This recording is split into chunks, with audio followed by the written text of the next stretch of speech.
Hello, everyone. My guest today is Zach Rosen. He pioneered the first large-scale Drupal website for the Howard Dean campaign in 2003, and then co-founded the world's first Drupal development shop, Civic Space. He then went on to co-found a successful Drupal development shop, Chapter 3, and also co-founded Mission Bicycle. What started as a professional website development epiphany, we're doing it wrong, evolved into an all-in-one platform after he and a few trusted colleagues got together and started solving problems. We're going to jump into Pantheon today. Zach, are you ready to take us to the top? Sure. All right. So tell us about the company. What's Pantheon do and how do you generate revenue? Yeah. So we are a website operations platform for WordPress and Drupal. So we host websites, but our real value is our developer tools. And we're built for marketers who want to iterate really quickly on the websites. Got it. And so how are you different than like a WordPress or Weebly or Wix or Squarespace? Yeah. So the website industry is very large industry. It's about $200 billion a year. So as an industry, we spent more money on our websites than anything else, more than digital advertising. And there are a few different segments of products. So on one end of the marketplace, you have the Wixes, Weebly's, Squarespaces, and those are built for companies where the business owner typically is building the website themselves. So you're choosing a template, buying domain name, and then launching a website in a couple hours. So those are not our customers. So we work with companies where they have professional marketers on staff, and the marketers are designing and building the website to drive the business. And then there's an enterprise part of the marketplace where you have customers who spend upwards of $3, $4, $5 million on a single website implementation. Okay, so you're playing only in the enterprise space then, and it's a SaaS model? We're much more in the mid-market. Okay. Is revenue model wise? Is it a pure play SaaS model? Yeah, it's all SaaS. Okay. So what on average people are paying you $1,000 per month or what? What's the average, would you say? It's a wide range. So it ranges from, a few $100s a year, $20, $30 a month, up through we have customers, in the millions. Okay. Got it. But so, those are, developing in terms of your engineering resources for a $20 a month customer versus a $1 million a year customer, are very different product roadmaps. Where are you generally focused? SMB or the $1 million plus range? It's actually, you'd be surprised. So the core product is the same for our $1 million customers as our $25 a month customer. And it's because we built it for web teams. So the commonality is that the smaller customers are serviced by agencies. So the agency has a web team that's building dozens of websites or hundreds of websites that can service customers at that scale. And then the larger customers, the websites are bigger and have. You're right. There are some product differences. There's security, compliance, scalability, performance, all that kind of stuff that they have. But it turns out folks who have small businesses care about performance as well. So it's essentially the same product. But there's a reason someone's paying you $30 a month versus $30,000 a month, right? Is it mainly like number of seats on the team? Yeah. Is it an SLA agreement? What is it? Yeah, it's a good question. So it is a combination of number of sites, traffic of the sites, and then support requirements around the sites. Okay, fair enough. Got it. Good. Let's go back here and get more of the backstory. So what year did you launch the company officially in? So we got to market in 2012, and it came out of the consulting work that we were doing. So we specialize essentially in DevOps for large-scale website projects. So we helped rebuild The Economist and projects for the NBC, where they pay upwards of $1 million just on the DevOps infrastructure.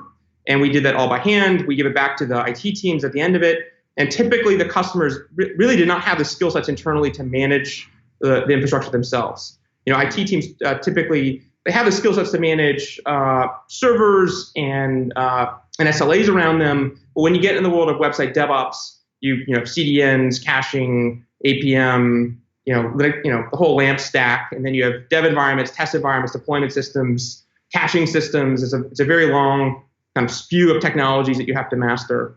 And so what we would see, the pattern would be basically that the website developers themselves would have to do the DevOps because the IT teams just didn't have that background, which wasn't any fun for them. So it'd be like, hey, Jen, the only one we trust to deploy changes, guess what your new job is? You're now going to deploy everyone's changes, which is pretty miserable for Jen. So eventually the light bulb went off. We did that project about a half a dozen times. And so Zach, what was the consultancy revenue before you started thinking about SaaS? You were doing $2 million a year, $5 million a year, $1 million a year. Yeah, it's around $5 million. $5 million a year. Okay, and then in 2012 you said we need to productize this.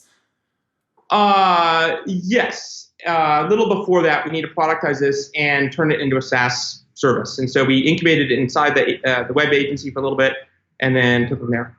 Yeah, it's a smart way to do it. You've got a built-in customer base with your agency customers. Now, what are you at today in terms of team size? So Pantheon's about 150 people. Okay, based where?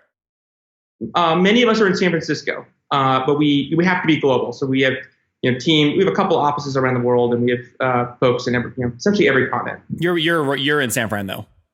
Yeah, we're based in San Francisco. Okay. Well, then I have a feeling I know the answer to the next question, but I'm going to ask it anyway, and maybe you'll surprise me. Bootstrapped or have you raised capital? We raised capital. Yeah, of course. So how much have you guys raised to date? It's all public, so about 50 million. Okay, 50. And the first round of capital, what year was that? And would you use that primarily on?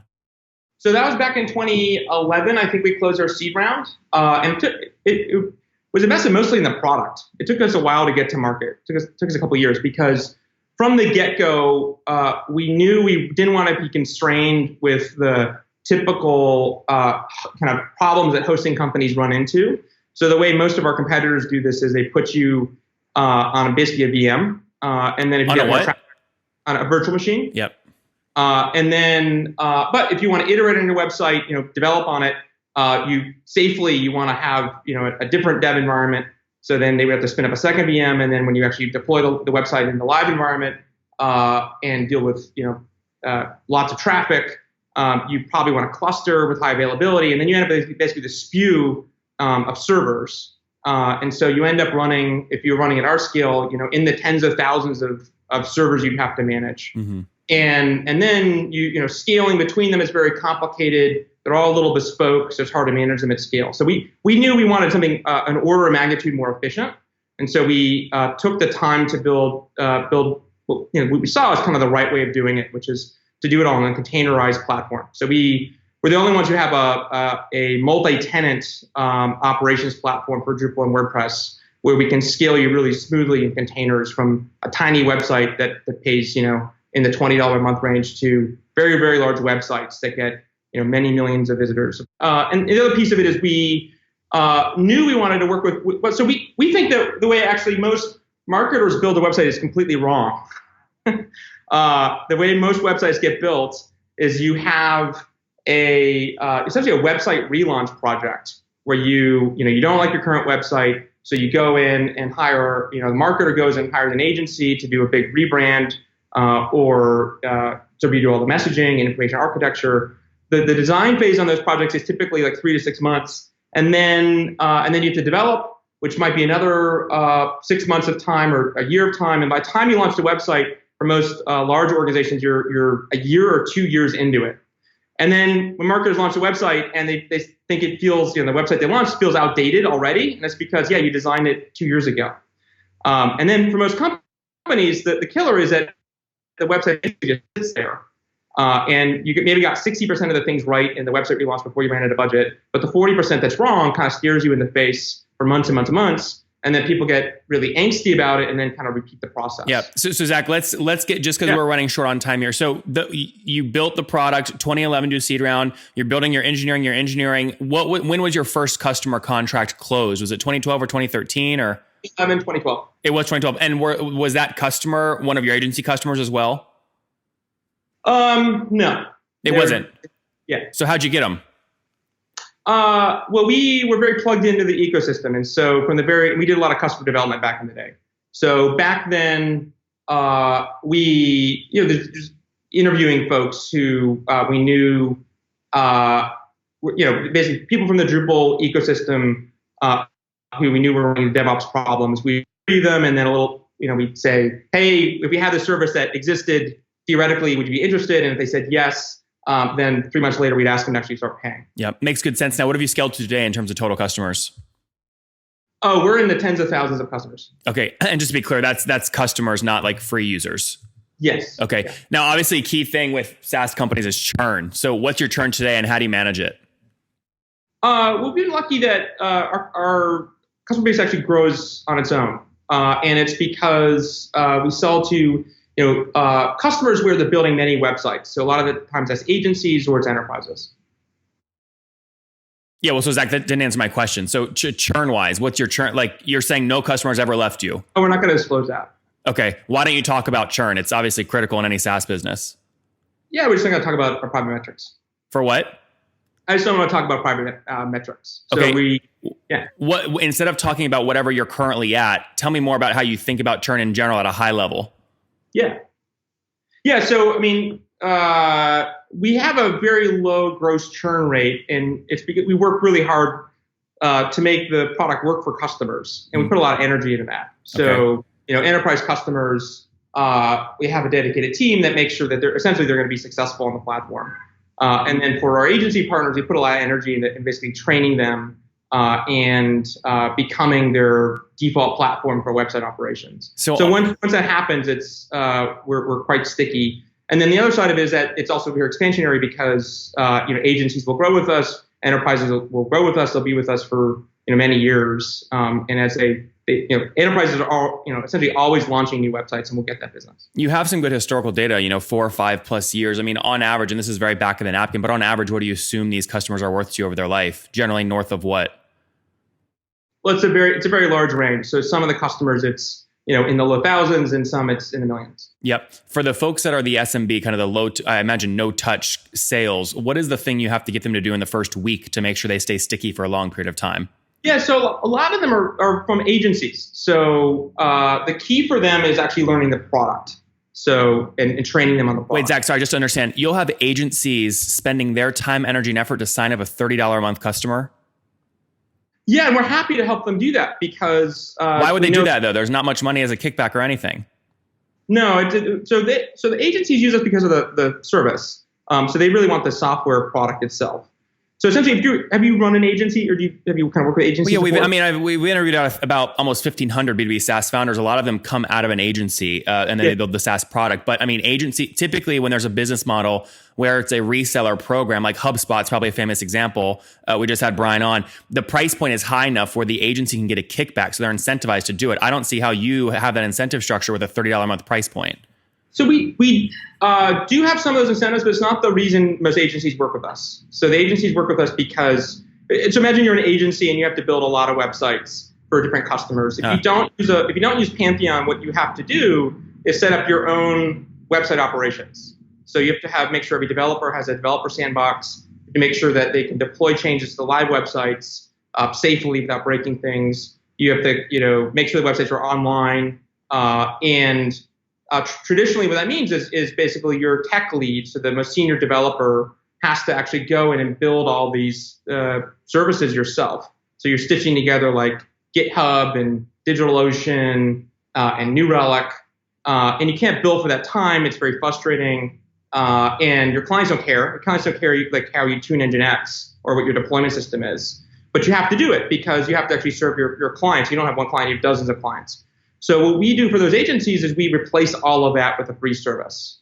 So instead of them having to spend any time managing website operations or even pay, an agency with 10 developers will spend a couple $100,000 a year on this stuff they can't build. So we can actually make that profitable for them. So we can save them a couple $100,000 of lost billable time and a lot of headache. Because if this stuff breaks, it rolls back on usually the founder to go fix. Yeah. Sorry, just because we're running out of time, last quick questions here and quick answers if you can. Payback period. Do you try and optimize for any kind of payback period as you're growing?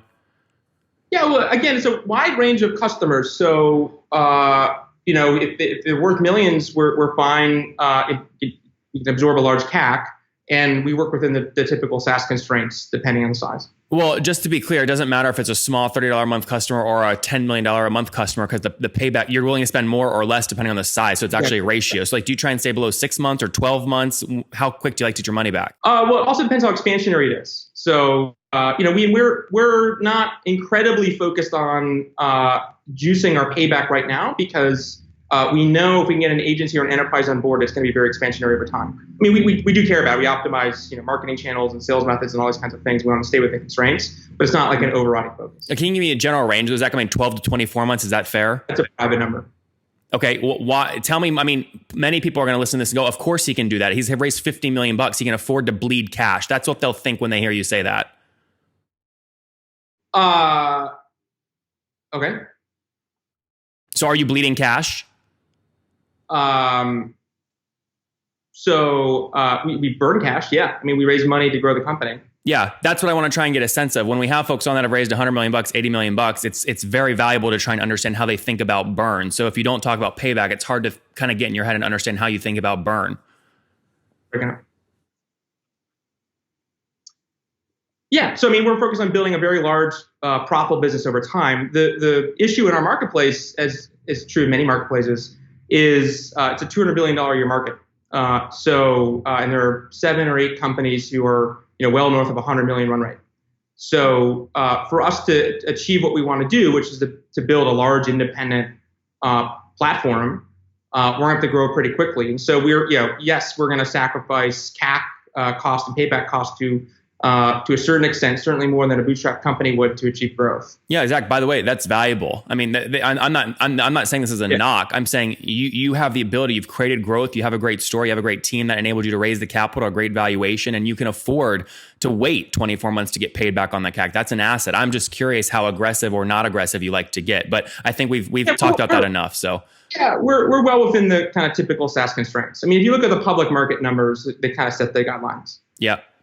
Take me, last question here. You said you like to invest this money, grow quickly. Generally, what are you growing at year over year? Are you're getting into the big numbers, so 100% year over year growth gets harder, but yeah, it's a private number. What do you aim for? You don't have to talk about what you actually did. I mean, companies that get later stage, when companies go public or, want to stay within the 25 to 45%, 30% range year over year. We're earlier stage than that, so we're going faster. Okay, got it. So can we say a minimum is 30 and a max is 100? That's a big enough range to stay vague.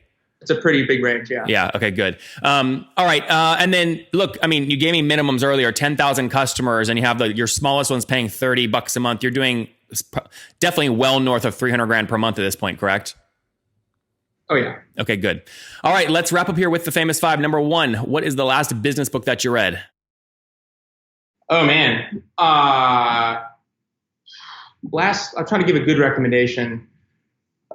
So I reread this book. It's my favorite business book of all time, which is a very weird book. The Toyota Production System, which was written in 1980 by a gentleman who created, essentially is single most responsible person for the lean manufacturing system. Interesting. Number 2, is there a CEO you're following or studying, Zach?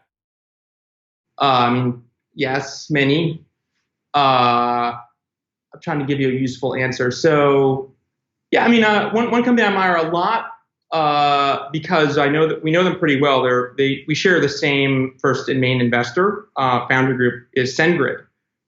So their CEO, Samir, I think the world of. He's a super sharp guy, and what the company they built and the way they've gone to market is really impressive. And there's a lot we have to learn from them. Number 2, what's your favorite online tool for building the company?